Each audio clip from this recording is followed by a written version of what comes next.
بسم الله الرحمن الرحیم. د الله رب العالمین نه دعا ده چې روغ جوړ به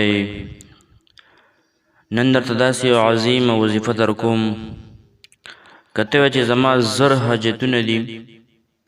انشاءالله دا عمل وکړه، الله تعالی به ستا په دې یو عمل باندې زر حاجتونه پوره کړي. رسول وظیفې طرف ته محمد بن دستور دا راوی دی. هغه ما د امام شافعي رحمت الله علیه په بیاض کې دغه په لاس لیکلی شوي یوه نسخه لیدلې وه د صلات حاجت د مونځ، او هغه د لیکلي وو چې که ستا زر حاجتونه او دا وظیفه دې وکړه، دا عمل دې وکړو، الله تعالی به ستا زر حاجتونه پوره کړي. او امام شافعي رحمت الله علیه لیکلي دي په دې خپل بیاض کې چې دا وظیفه ګوره د عام بزرګ نه ده، دا وظیفه د حضرت حضر علیه السلام یو بزرګ له ورکړې وه، او طریقه کار یې ورته دا ښودلی دی چې 2 رکعاتو د نفل نیت به وتړې د صلات حاجت په نوم باندې. په اول رکعت کې به یو فیره سورت فاتحه وي، بیا به د سورت فاتحې پسې عام معمول کې انسان یو سورت وي، نو ته به قل یا ایها الکافرون دا به یو 10 پیرې به وي، 10 بار. د معمول موافق څنګه چې عام مونځ کې رکوع به وکړي، 2 سجدې به وکړي، بیا به راپاسې 2 رکعت کې به بیا سورت فاتحه یو پیرې وي په 2 رکعت کې، او سورت اخلاص به 11 پیرې چې کم دی هغه وي په 2 رکعت کې. د معمول موافق څنګه چې عام مونځ کې رکوع به وکړي، سجدې به وکړي، قید آخره به وکړي، چې کله د سلام واړو عمل ته کې د غوږ وسو. عمل دا دی طریقه کار باندې 2 رکعت نفل وکړو د صلات حاجت په نوم باندې، نو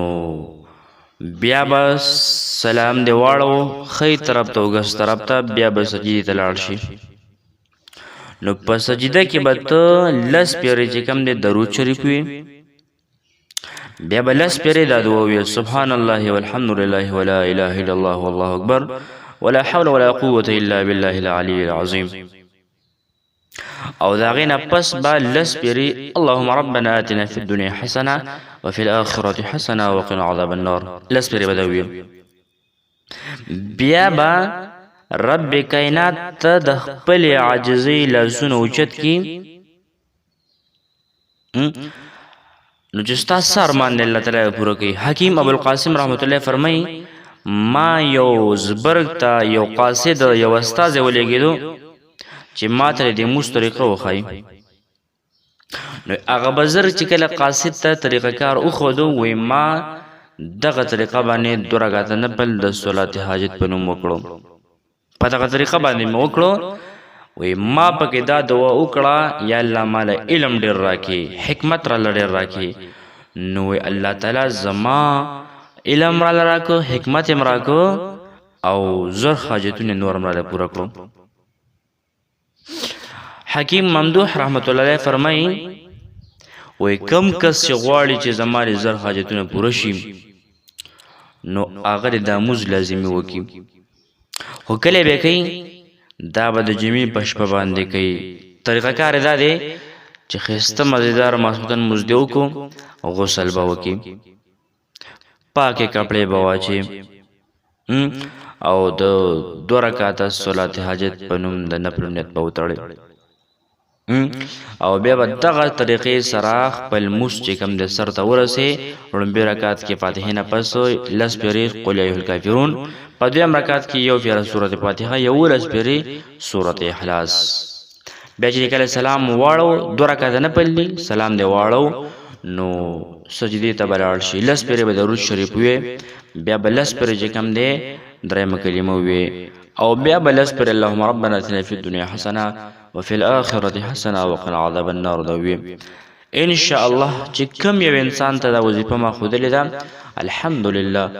هغه وایي چې ما د یو حاجت دپاره کړی، حاجت الله تعالی پوره کړی، که د کاروبار دی، که د واده مسایل دي، که د قرض بوج دی، که د ګاډي مسله ده، که د کور مسله ده، هر یو حاجت چې چې ستا په زړه د شرعي حاجت دی ان شاء الله ته به د یو حاجت لپاره کې هو د دې سره به دومره برکت راځي چې ستا به ورسره 1000 حاجتونه الله تعالی دا ایکسټرا چې کوم دی الله تعالی به ستا حاجتونه پوره کړي. نو دا وظیفه نور تم ملګرو ته ورسوي او کم ملګري چینل ته نوي دي نو چینل سبسکرایب کړئ. جزاکم الله خیره. الله خوشاله